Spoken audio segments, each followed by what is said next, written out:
সূত্র নিউজ নাম দিল, সেটা সবার কাছে মনে লাগে গেল এবং এটা গ্রহণযোগ্য হয়ে গেল। কিন্তু আয়নাগরে তো আয়না নেই। আয়নাগরে যমদূত ছিল, আয়নাগরে মৃত্যুর পরোয়ানা ছিল। আমাকে একটা সেরকম গুপ্ত গুহায়, মৃত্যু গুহায় নিয়ে গিয়েছিল। আমি পরে দেখেও এসেছি।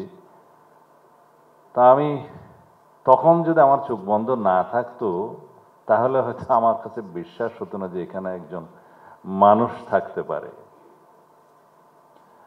তবে রুমের ভিতরে চোখ খোলা থাকতো, এর বাইরে দুনিয়া তো দেখা সম্ভব ছিল না। একদিনই কেবল আমার তারিখ গণনায় সেদিন 14 এপ্রিল, পরে 2015 সাল, সেদিন বাংলা নববর্ষ উদযাপন করে তাদের মধ্যে কয়েকজন অফিসার বোধহয় ছিল ওখানে সেই অনুষ্ঠানে। আমাকে বলল, আজকে তো ম্যাডাম পার্টি অফিসের সামনে অনুষ্ঠান করেছে পয়লা বৈশাখের। মানে আমাকে নিউজ দিতে চাইলো যে দেশে এখন স্বাভাবিক অবস্থা বিরাজ করছে। আমি কোনো জবাব পারতপক্ষে তাদের দিতাম না। সেই দিনই একদিন রুমের বাইরে চোখ বন্ধ করে অবস্থা কিছুক্ষণ বসিয়ে রেখেছিল, রুমটা পরিষ্কার করতে হবে সেজন্য। কারণ রুমের মধ্যে একটা নালার মতো জায়গা ছিল, সেখানে একটা ছিদ্র ছিল পেশাব পায়খানা করার জন্য।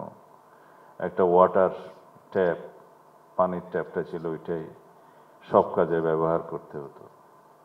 বিচ্ছু আসতো, পাতলা একটা কম্বল, একটি পাতলা বালিশ, তার মধ্যে অনেক সময় কালো বিচ্ছু পিঠের নিচে নাড়াচাড়া করত, দুর্গন্ধ আসতো। বাতাসের কোনো ব্যবস্থা ছিল না। স্টিলের একটা দরজার নিচে কিছু অংশ ফাঁকা খানা পিনা দেওয়ার জন্য, আর উপরে একটু ফাঁকা। তবে বাতাস চলাচলের জন্য 24 ঘন্টা একটা প্যাডেস্টাল ফ্যান রুমের বাইরে চালু থাকতো। শুধুমাত্র খানা পিনা যখন দিত, আমার খাওয়া শেষ না হওয়া পর্যন্ত বসে থাকতো, সেই সময়টা ফ্যানটা বন্ধ থাকতো। রুমের বর্ণনাটা এরকম, 5 ফিট বাই 10 ফিটের মতোই হবে, 10 ফিটের চাইতে আরো কমও হতে পারে। 2 মাস একদিনের মাথায়, 61 দিনের মাথায় আমাকে বের করে জম টুপি পরিয়ে, কালো চশমা পরিয়ে, গামছা ভিতরে ছিল আরো একটা কয়েক পরত কাপড় পেঁচিয়ে, হাতে গামছা দিয়ে বেঁধে বলা হলো, আজকে আপনাকে এমন একটা জায়গায় নিয়ে যাওয়া হবে, ফিরে আসতে আপনার 2-3 দিন লাগতে পারে। তখনও আমার বিশ্বাস হচ্ছিল না যে তারা আমাকে জিন্দা ছেড়ে দেবে। বলতাম, যদি আমার মৃত্যু হয় এখানে, মানে তারা মেরে ফেলবে সেটা বলতাম না, তাহলে আমার লাশটা আমার পরিবারের কাছে ফেরত দিও। কোনো উত্তর দিত না। আমি আল্লাহর কাছে সবসময় প্রার্থনা করতাম